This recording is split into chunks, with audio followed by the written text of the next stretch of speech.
kids spend 8 to 12 years of their life attending a school, middle school and high school.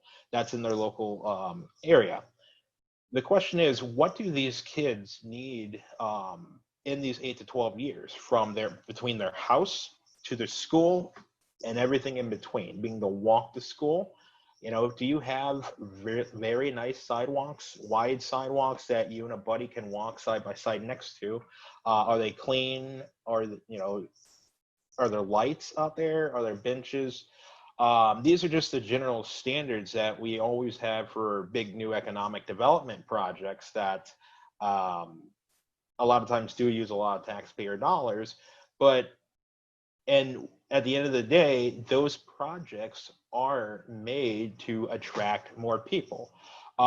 If we were to focus more on the youth and how their journey to the school is, then, and let me take a step back for a second. If you were to look at a map in a city and you look at what types of land uses are out there, for the majority within an urbanized area, the single family or an apartment or multifamily is the majority of the use.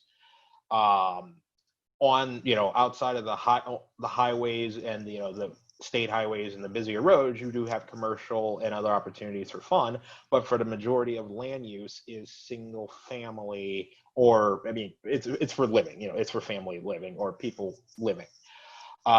So we, in a society today, we spend a lot of time looking at the smaller areas, which are the economic development retail dollars, versus the majority of our land use, which is housing and schools, parks, and things to facilitate a really healthy journey through life so people can be productive in life. So I would ask for you guys in discussion, what are different ways that we can achieve better standards for the environment that a kid would go through, and sustainability is in there. I saw a presentation on the Brick Line, which was an amazing presentation that connects, Forest Park to Fairground Park in the north and Tower Grove to the south and all the way to the Arch. And it's a wonderful greenway. And there was a lot in there. Or there was another presentation with the USGBC Green Building Showcase that had different improvements for Forest Park, which are perfect. However, if we really look at that walk to school for a kid and what they're doing in places like Forest Park, how can we mesh those two? Because, a kid's walk to school is not going to take them next to Forest Park. But if we put, let's say, a sensory garden in the right of way where that grass is, so right now we have the white sidewalk, we have the little slither of area that separates you from the car and traffic. Now that slither area becomes a sensory garden, and someone has that on a walk to school every day. It didn't take a lot of planning to do that. It just was thinking, how can I invest in this kid at home on that sidewalk? And the school building, and that's kind of where I want to discuss with you guys. So I'll leave it to you guys to discuss at this point.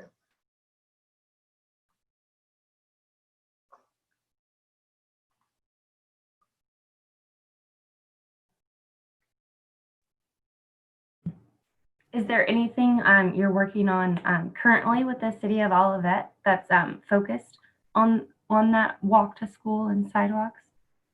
So this is the approach that I've been taking with Olivette and as a planner to connect a lot of these items. Mm-hmm. Being new to Olivette in 2014, I looked at, basically anything with land use. I feel as a planner that I need to look at and make sure that if it's zoned, let's say SR single family or PA for park, I need to make sure that these places are really functioning up to that level. And then I look at the connections in between and what, how do I get to that thriving place? So we took a look at the walkability from a park and 15 minutes, 20 minutes can you reach? And you're reaching a lot of houses. You're reaching the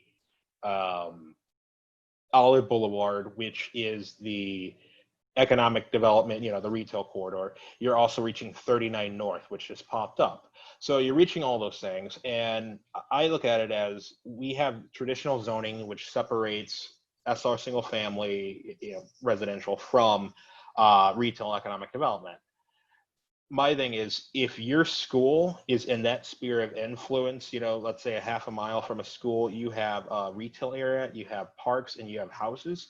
At that point, you have to look at your retail, and you kind of need to make a decision to say, well, this retail is in this sphere of influence at a school. How do I kind of change this up in a way to be more family friendly? Also, if you have a park nearby, kids after they're playing sports at their park, which you need to invest in your parks to make sure what you have in your parks actually meets the level of demand for your community and whoever else is using it. But you have a connection between the retail on Olive and the park and the school and activities that really create this triangle that the businesses support. They show up in the parks, the kids when they're using the park, so they're not hungry in the park and they have a better time. They then patronize the business, and the business now, is happy as well. So you have everyone kind of thriving in this area.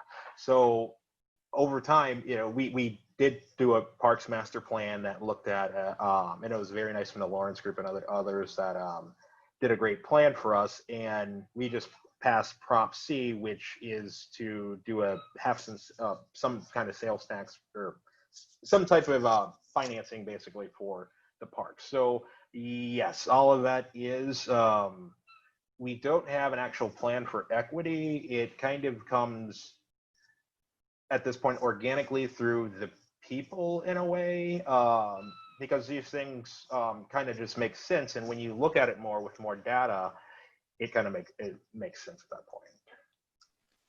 And I think that Susan put her hand up to try to maybe have a conversation too. Susan? Thanks very much for recognizing me. And you talked about equity happening organically, Jonathan. So, and again, to the group, is there a design that could be applied to encourage equity, like the vendors that are engaged in the construction, the businesses that they rent to, is there an equity that can be not allowed to go organically? I appreciate that it's perfectly designed, but a little nudge. What are your thoughts on that? A little nudge. One more. Oh yeah. Then you talked about the families in the parks and what about businesses that are safe and secure and happy that would also contribute to the wellness of the community? And that's a thought. Not a sustainable business, not an exploiting business. Yeah, I would say that we really have to look at a systematic way of how business is conducted. And well, actually, let's take a step back. We have to look at, be really purposeful with the policies that we have. I'll hit the business one first and come back to the equity one in a second, or the other one in a second. But so there's a business owner, and I'm just going to go with anywhere frankly, any business needs a functioning HVAC. They need clean windows. They need a good lobby and all that stuff. A lot of them don't. And you can go to Frontenac and be at a great restaurant with a great website, and then you can go to somewhere else that never had a website and have, you just know because there's the phone number on the door.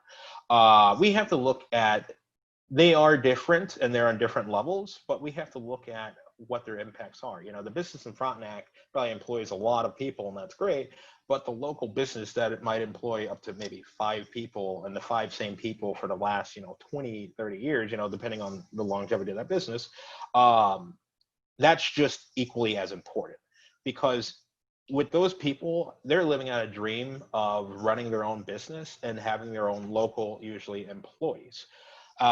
So we, as the local government, have to, knock on the door and ask, hey, what do you need? Is it help with, something in the interior? Do you need tuck pointing? Do you need HVAC to make it more comfortably? Because honestly, air conditioning should be everywhere, but it's not. So, and it does cost a business owner money, and they, a lot of times, in a lot of communities with the median income is $30,000, $40,000, and you have business owners, which is amazing, that are local, which is amazing, that they need a bit of help, and government and others are the ones that can have the power to help, because we do it on larger projects that use TIF and all the opportunity zones and all that. But on a smaller scale, we have to recognize that a lot of people are,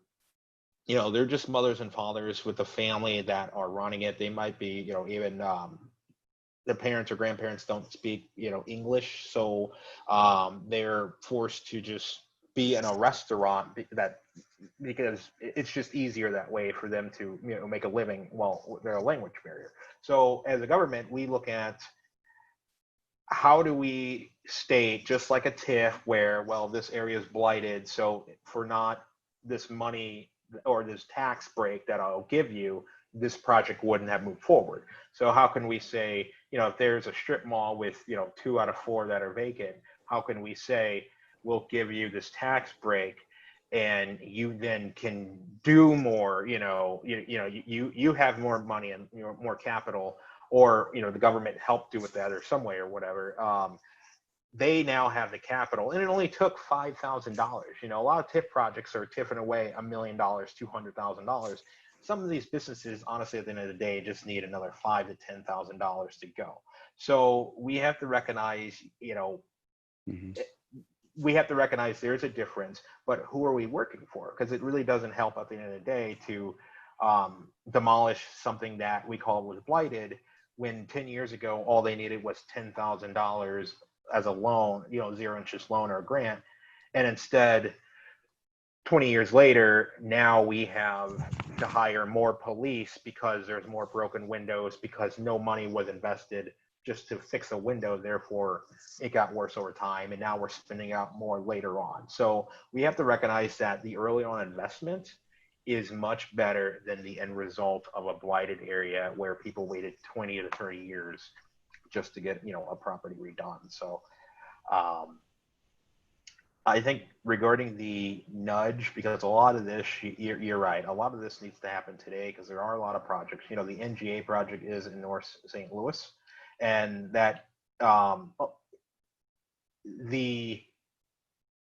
it would be unfair that the project itself, plus what's going to happen in the next 20 years around it, will feed a lot of construction, a lot of engineers and architects, planners in that process. And a lot of this is going to be new as well. A lot of the houses, I would say, it would make more sense, they would say, to demolish the house. Therefore, we'll get a lot of new projects.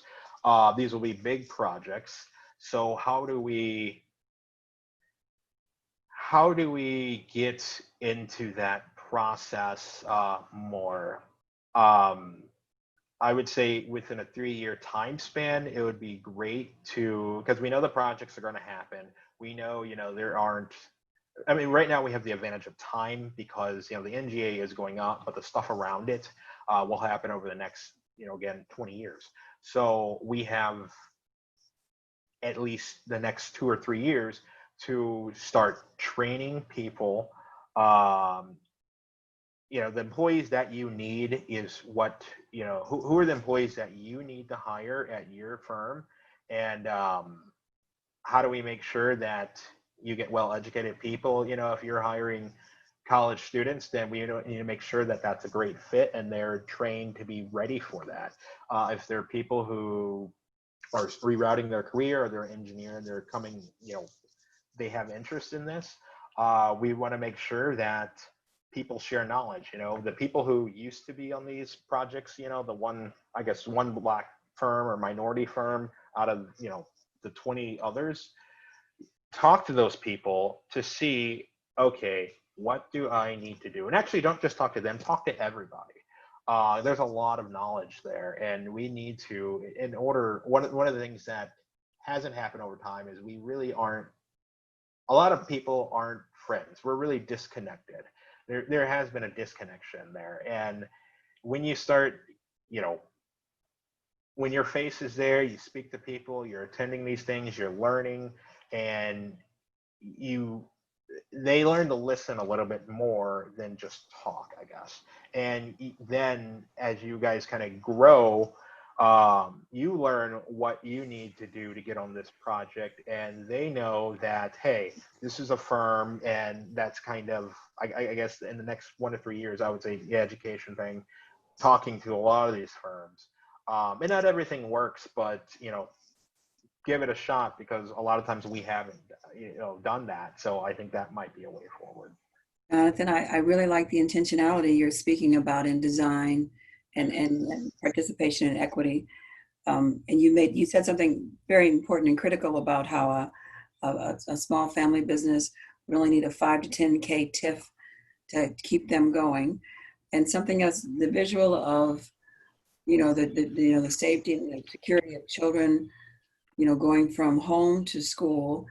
Their first job will be within a walking distance also from their home. You know, if you have a community of 30,000 that have a, you know, a salary income of $30,000, it most likely will not support another car for the people living in their home.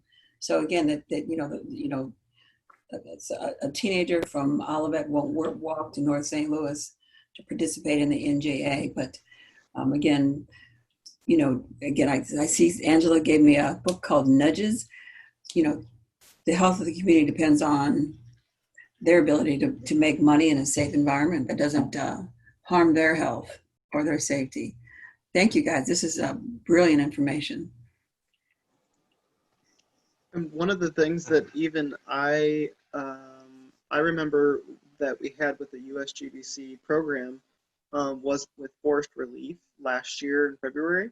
And even something as small as, and we kind of talked a little bit about this before, Jonathan, where just providing trees and the growth of the tree canopy in that community, as well as on the streets, has a profound difference. And what forest relief is doing is a really great service. And just doing small little things like that is really just like kind of amazingly important.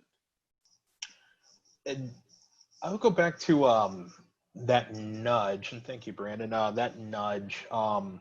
One other thing that is honestly just crucial in business since the beginning of time is innovation.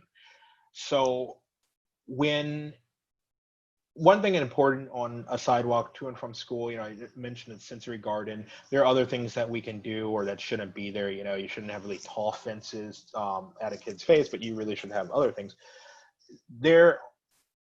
I hear a lot of companies, and one of the problems with construction a lot of times these days is that there's no imagination for what this sidewalk can be. You know, I look downtown and you have the Chase Park Plaza building or all these other amazing architectural wonders. And I wonder if it was too expensive back then to build, you know, like, but nowadays we just use vinyl siding and stucco and call it a day because, you know, and so if you were to have, you know, if your firm, let's say, engineered the best type in an architectural firm, the best type of sidewalks that fit these needs in this community, then you would be the only one, not the only one, but you would be one of the only ones doing that. You know, you hire some firms, they just put down, 4 foot, 5 foot sidewalk and call it a day. They don't actually know how to make different patterns. They don't know what to look for in these different projects. So if you're a more holistic firm that can honestly take it from the design to engineering and make it work with the dollars, that's something that's incredible that we don't see a lot, because a lot of times it's just put a sidewalk and we're done, put grass, we're done. So if you are an expert in that, more people, and if people want to move to that thriving community, that's one of those ways in, and that's honestly more than a nudge, because people actually recognize your worth, and you're much more happy with a firm than just, nudging your way in, because people see your worth more, and you can show that off more in your projects. So I would go to, I'm sorry. And do we, I just want to be conscious of if anybody else has anything they would like to discuss. Matt? Yeah, I would just thank you, Jonathan, for this morning. I think you touched on a couple of things that I'm very early on in your talk that I'm still sort of ruminating on or thinking about. And I think you really started off talking about ownership, and you were kind of describing the comparison of private ownership and personal property versus businesses and things like that. And I think then you segued into talking about routes to school. And I think what they have in common is that the idea of what we all own, what's common ownership, what's the public realm, and how do we prioritize the public realm, and how do we balance sort of short and long-term costs when you're thinking about projects like TIF projects, and where you're really focused on attracting a business to extract the tax revenue, and those projects tend to focus on short-term costs. And so what are the long-term costs of not investing in the public realm, not providing those safe routes to school, not creating a public realm environment that is attracting people to patronize those businesses and create a livable community, a walkable community? And, just thinking about this in the context of our current time and the protests that we're seeing all over the country, and where those are happening, they're in the streets, because the streets belong to us. And I think, our government and planning authorities need to reflect that and to prioritize that. It's not just infrastructure in the way that most people think of potholes in the road, right? These are our public spaces. It's not just parks and those kinds of public spaces that you typically think of either. It's the street, it's the sidewalk, it's the kids' route to school. And I think those are important things to keep in the forefront of our minds and our discussions. I would say, Go ahead, Hannah, because Matt, you said, Okay. Hannah, speak first. So quickly, what I'm reminded of, Matt, is in Chicago, I know the city of Chicago did it, and right now Washington University, but that's a private entity. Every project had to provide money in Chicago for the purchase of a big piece of art, and it had to be built into the cost of the project in order to get a permit or whatever. And so the city then acquired this gorgeous art collection, all exterior art collection in public spaces. And so is there a way with these TIFs or any kind of public money to insist, or even for building permits, to insist that there be outside amenities for the public in order to get a building permit, and kind of build it in so that every project had to think about it? Hi, this is Bryan. I'm just going to interject. Sorry. Hi, Jonathan. Thanks for your presentation. hey, Bryan. I did work in TIF a little while, and I think that's a great point. I think the letter of the law is important, and how those incentives are applied. And frankly, if we change the rules of the game with how those incentives are applied, they could and should require a lot more types of amenities and other types of public pieces that give back. I think the challenge with the way in St. Louis, and that's where my experience was, the interpretation of the letter of the law there is very, very rigid. And it is not require in a lot of ways them to do many outward facing public elements. So many TIFs in the city of St. Louis are in fact on private property alone, and sometimes it's hard to even get them to improve the sidewalk in front of those projects, which is a real challenge when you're trying to build a district or neighborhood or a place, right? I just want to respond to that because TIF is like dynamite for me. I love to like go nuts on it. But anyway, the only thing, the second thing, I looked actually where Jonathan started. I thought it was a really interesting point too about this idea of the Matt was going kind of to that ownership and like the idea of the public right of way being really, we don't cost benefit those things. So you said earlier, okay, in these single family neighborhoods in certain areas, you know, that we look at the street project and we don't see how building it is going to help, right? So the kid can walk to school with his family, et cetera, safe. And to your point, these TIFs and a lot of these big economic development projects are driven by economic return on investment, 100%. I think what we have to begin to do is change how we calculate what the benefit is. We do some stuff sometimes on complete streets projects, and a couple projects in Kansas City I could rattle off where we've done the cost of that project and said, well, how many fewer reduced incidents and accidents are going to happen? What's going to be the increased health benefits? And as soon as we begin to change policy to embrace that is what's important, it changes the kind of mechanics of how we can fund and build projects. And that for me is something that just changes it quite literally. In a lot of these policies, we do not value increasing people's walkability. We value return on investment. So that's the product that we're going to get. Sorry to be so draconian there. I don't have my camera on. It's really early. I'm a few hours ahead of you guys. But anyway, that's just kind of my thought. But thank you, Jonathan. I appreciate that. Thank you, Brian. This is Susan again. And you guys have made some great points. Jonathan, Matt, Hannah, and Brian. And Matt, you were leaning towards something, talking about not reinvesting in the public sector. And so and what's going on in the, on the streets right now is, if you don't invest in the public sector, we pretty much see it. You have an undereducated population. You have an unhealthy population. And even to the point where, businesses can't use these populations. So Brian, you've made a good point about cost benefit analysis. And it's absolutely essential that we're intentional in our design of public spaces, because in the greater St. Louis area, the biggest employer in the greater St. Louis area right now is the healthcare system. I mean, how did that happen? How do we go from a 7-day a week, three shifts a day employer to our healthcare system being the biggest employer? Mm-hmm. That's, to me, a little bit scandalous. Mm-hmm. We need to look into that. Why is illness our biggest problem in the greater St. Louis area?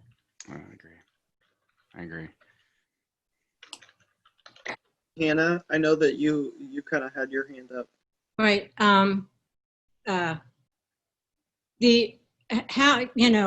As some people say, St. Louis is in meds and eds. It's the medical world and the education world. And I think it happens more. You have to look at corporations, national and international corporations.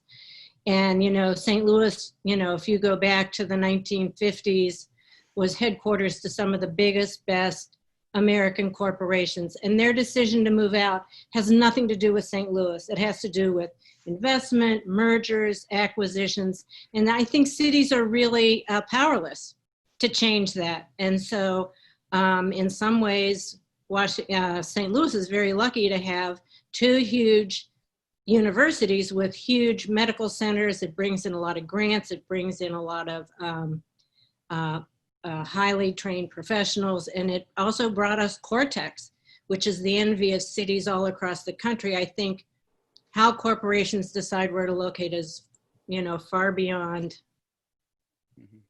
Is that true, Jonathan, or do cities court corporations and attract them? Yes. Oh, I'm sorry. Go ahead, please. Oh, yes, they do, and that's another item that, and I'll kind of wrap up my segment because I know it's after 10:30. The corporation's role, the private sector's role in this is really they really have to understand where their employees come from, which is a school. If more jobs are requiring, more bachelors and masters and all that, then and so what needs to happen is the schools need to line up internships, the projects, and what they're actually studying to solve the future issues that are out there.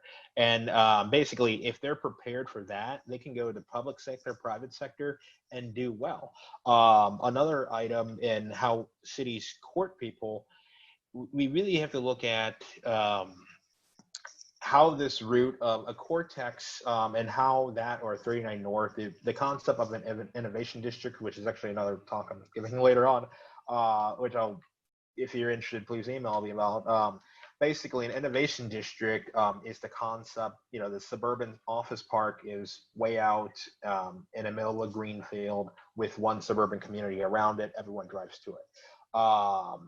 That is not a sustainable model. So what evolved out of that was an innovation district, which it takes the ecosystem of your universities, the industries that are around this specific topic. So like Cortex is tech, or 39 North, it's plants. You take that, and you have to recognize that St. Louis is spending a lot of money trying to attract people from, honestly, other countries at this point. Which is fine, but we also have to be purposeful and putting money also equally into a school. Going back to that school, that walk from 8 to 12, that kid's science journey starts, at that school. They have science class. I had science class, every year, 8 to 12. I had science class. That is where that private sector needs to say, hey, this is why I want to invest in this sensory garden, which is just in the right of way here. Put a sign that says, U.S. Bank paid for it, or whoever company, they support in that manner. They fix the sidewalk as well because it's a benefit to them. So after that kid goes to grade school, then goes to, participates in their STEM program or their first robotics program in the university, and then they go to the college that's, SLU or whatever, and they have a great program. They're fed right into that private sector where the innovation districts have access to capital. They have a cluster of similar businesses. And at that point, it's easy to get a corporation that you want to attract them to St. Louis at that point. If you did all that right, if you invested in that school for that kid to grow up, that means that you have a great, the employee that you're attracting, they have good housing, because they could, if you respect the schools, you have good housing around schools. You have good housing around good schools. So if you have good schools, a plethora of them, and they're feeding your base in St. Louis, that will attract people more so. And one more thing I would say, we also have to expand to the vacation spots in the state. We have beautiful vacation spots, rivers, lakes, hiking, bike trails, wineries. As we expand all those and connect those, you have a perfect spot in St. Louis for vacations, safe homes, a job in an industry that's safe, because with an innovation district, if you leave one job, you can easily find another job or an opportunity. So all that literally starts at that, or not all that, but it does affect at that school level and that walk to school. And that's where I leave myself. So thank you guys for having me today. So yes, well, thank you so much, Jonathan, for joining us. Thank you everyone else for joining us today for our coffee break discussion. We really look forward to having more of these discussions throughout. I know we're a little bit over on time, but I do appreciate everyone joining the U.S. Green Building Council with these. And I know that Freddie's been putting some more information in the comment box, so definitely check that out for our upcoming events and how you might engage with us in the future. Thank you. Thank you, guys. Have Thank a you, great guys. weekend. Enjoy, be safe, and celebrate Juneteenth. Yes. Happy weekend. Happy Juneteenth. Yes. Happy Juneteenth. Yay. Thank you. Equity. Thank you. All right.